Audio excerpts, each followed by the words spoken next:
కేంద్రం ఇచ్చింది south Coast railway zone కాదని మాయ జోన్ అంటూ ముఖ్యమంత్రి చంద్రబాబు ఆగ్రహం వ్యక్తం చేశారు. Make in India, made in India, digital India అంటూ మోదీ ఎన్నో చెప్పారన్న చంద్రబాబు వాటిలో ఒక్కటి కూడా అమలు చేయలేదని విమర్శించారు. రాజకీయాలను దేశభక్తితో ముడిపెట్టడం మోదీకి సరికాదని హితవు పలికారు. ఉత్తరాంధ్రను ఆదుకుంటామన్న మోదీ తిట్లీ తుపాను వస్తే ఎందుకు ముఖం చాటేశారని సూటిగా ప్రశ్నించారు. విశాఖ సభలో మోదీ విసిరిన వాగ్బాణాలపై స్పందించిన చంద్రబాబు ఆయన లేవనెత్తిన ప్రతి అంశంపైన ధీటుగా సమాధానం ఇచ్చారు. इससे विशाखापट्टनम समेत ईस्ट कोस्ट रेलवे पर स्थित कई अहम क्षेत्रों तथा बेहतर रेलवे कनेक्टिविटी का लाभ मिल पाएगा. इससे आप लोगों की सुविधा तो बढ़ेगी ही, यहां की अर्थव्यवस्था को भी बल मिलेगा और रोजगार के नए अवसर भी बनेंगे.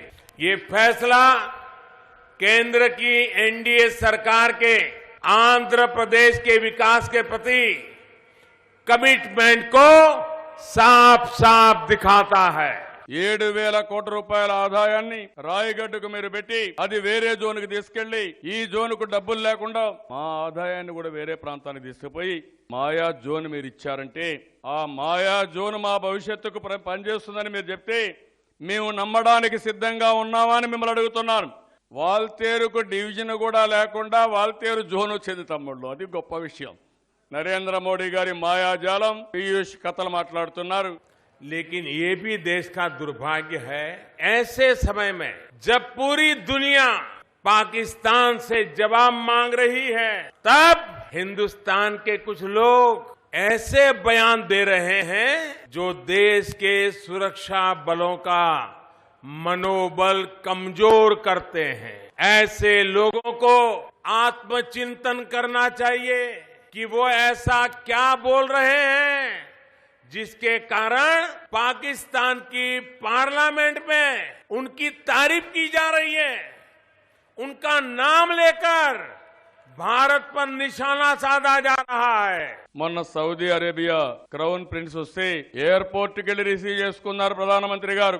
అదే ఈ దేశభక్తులను రిసీవ్ చేసుకోకుండా మనమల్ని విమర్శించడానికి విశాఖపట్నం వచ్చాడంటే అదే మీ దేశభక్తి. మీటింగ్ క్యాన్సిల్ చేసుకుని ఆ దేశభక్తుని రిసీవ్ చేసుకునుంటే దేశం గర్వపడేది. యడ్యూరప్ప చెప్పాడు, ఈ దాడుల వల్ల మాకు 22 సీట్లు కర్ణాటకలో వస్తాయంటే ఆ విషయం పాకిస్తాన్లో చర్చించి ఎన్నికల కోసం దాడి చేస్తున్నారని వాళ్ళు చెప్పారు తప్ప మనం కాదని మరొక్కసారి మీ అందరికీ విజ్ఞప్తి చేస్తున్నా.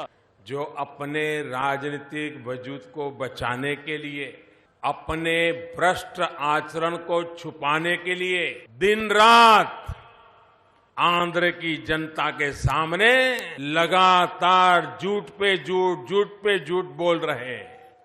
ये वही है जो आंध्र के बेटे बेटियों को आगे बढ़ाने के बजाय अपने बेटे बेटियों को स्थापित करने में जुटे हुए हैं. నా మీద ఇంత మునుపు 26 ఎంక్వైరీలు పెట్టుకోండి, దిక్కున్నది ఇక్కడ చెప్పుకోండి, చేసుకోమని చెప్పాను. బెదిరిస్తే భయపడే దానికి సిద్ధంగా లేవు. రాఫెల్లో మీ కథ ఏంటి? ఎందుకు సమాధానం చెప్పరు మీరు? మనకు పరిపాలన చేత కాదని మాట్లాడుతున్నారు. హైదరాబాద్కి అహ్మదాబాద్కి పోలుకుందా తమ్ముళ్ళు అని మిమ్మల్ని అడుగుతున్నా.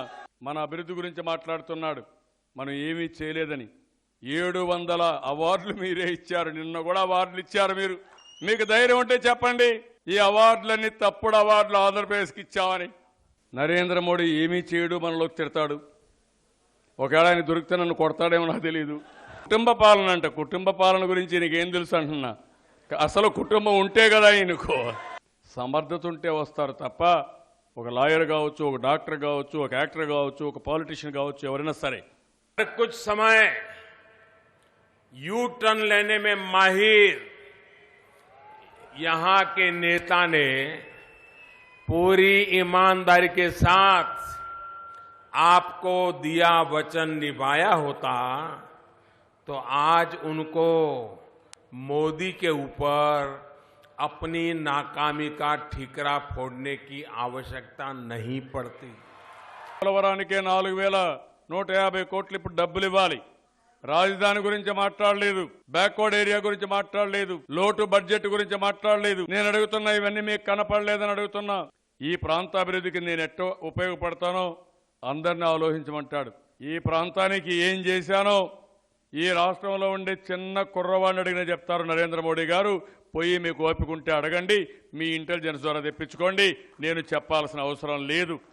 మనం ఆయన తిట్టడానికే సమయం వెచ్చిస్తున్నామని లేదు, మా బాధ చెప్పడానికే సమయం వెచ్చిస్తున్నాం. మీరు అన్యాయం చేసి మమ్మల్ని బెదిరిస్తే మేము సరెండర్ కావాలనుకుంటున్నారు. సరెండర్ అయిన వాళ్ళు ఉన్నారు, కేసులు ఉన్నాయి కాబట్టి సరెండర్ అయిపోయారు. కానీ మనం సరెండర్ అయ్యే సమస్య లేదని మరొక్కసారి తెలుగు జాతి చరిత్ర గుర్తు చేస్తున్నా. महामिलावट का ये खेल अब देश पूरी तरह समझ गया है। ये लोग मिलकर देश को एक मजबूर सरकार देने की कोशिश कर रहे हैं, लेकिन मजबूर सरकार का उनका ये प्रयास कभी कामयाब नहीं हो सकता, क्योंकि देश आज मजबूत सरकार के काम को अनुभव कर रहा है। మీకు అంత బాధ అని అడుగుతున్న కూటమి గురించి భయం. మీరు బాగా పనిచేశారు, ఎందుకు మీరు భయపడుతున్నారు? ఈ రోజు మీరు కూటమి గురించి పదే పదే మాట్లాడుతున్నారు. నేను ఒకటే చెప్తున్నాను, నరేంద్ర మోడీ గారు కానీ ఇప్పుండే ప్రభుత్వం కానీ ఈ దేశానికి ఏమీ చేయలేదు. ఆర్థిక వ్యవస్థ చిన్నాభిన్నమైంది. 2 కోట్ల ఉద్యోగాలు ఇప్పిస్తామని కడాన 2 లక్షలు కూడా ఇప్పించే పరిస్థితుల్లో లేరు. చెప్పేటి అన్ని కూడా పెద్ద పెద్ద స్లోగన్లు ఇచ్చారు. మాటల గారడి, చేష్టల్లో మాత్రం ఏమీ లేదు.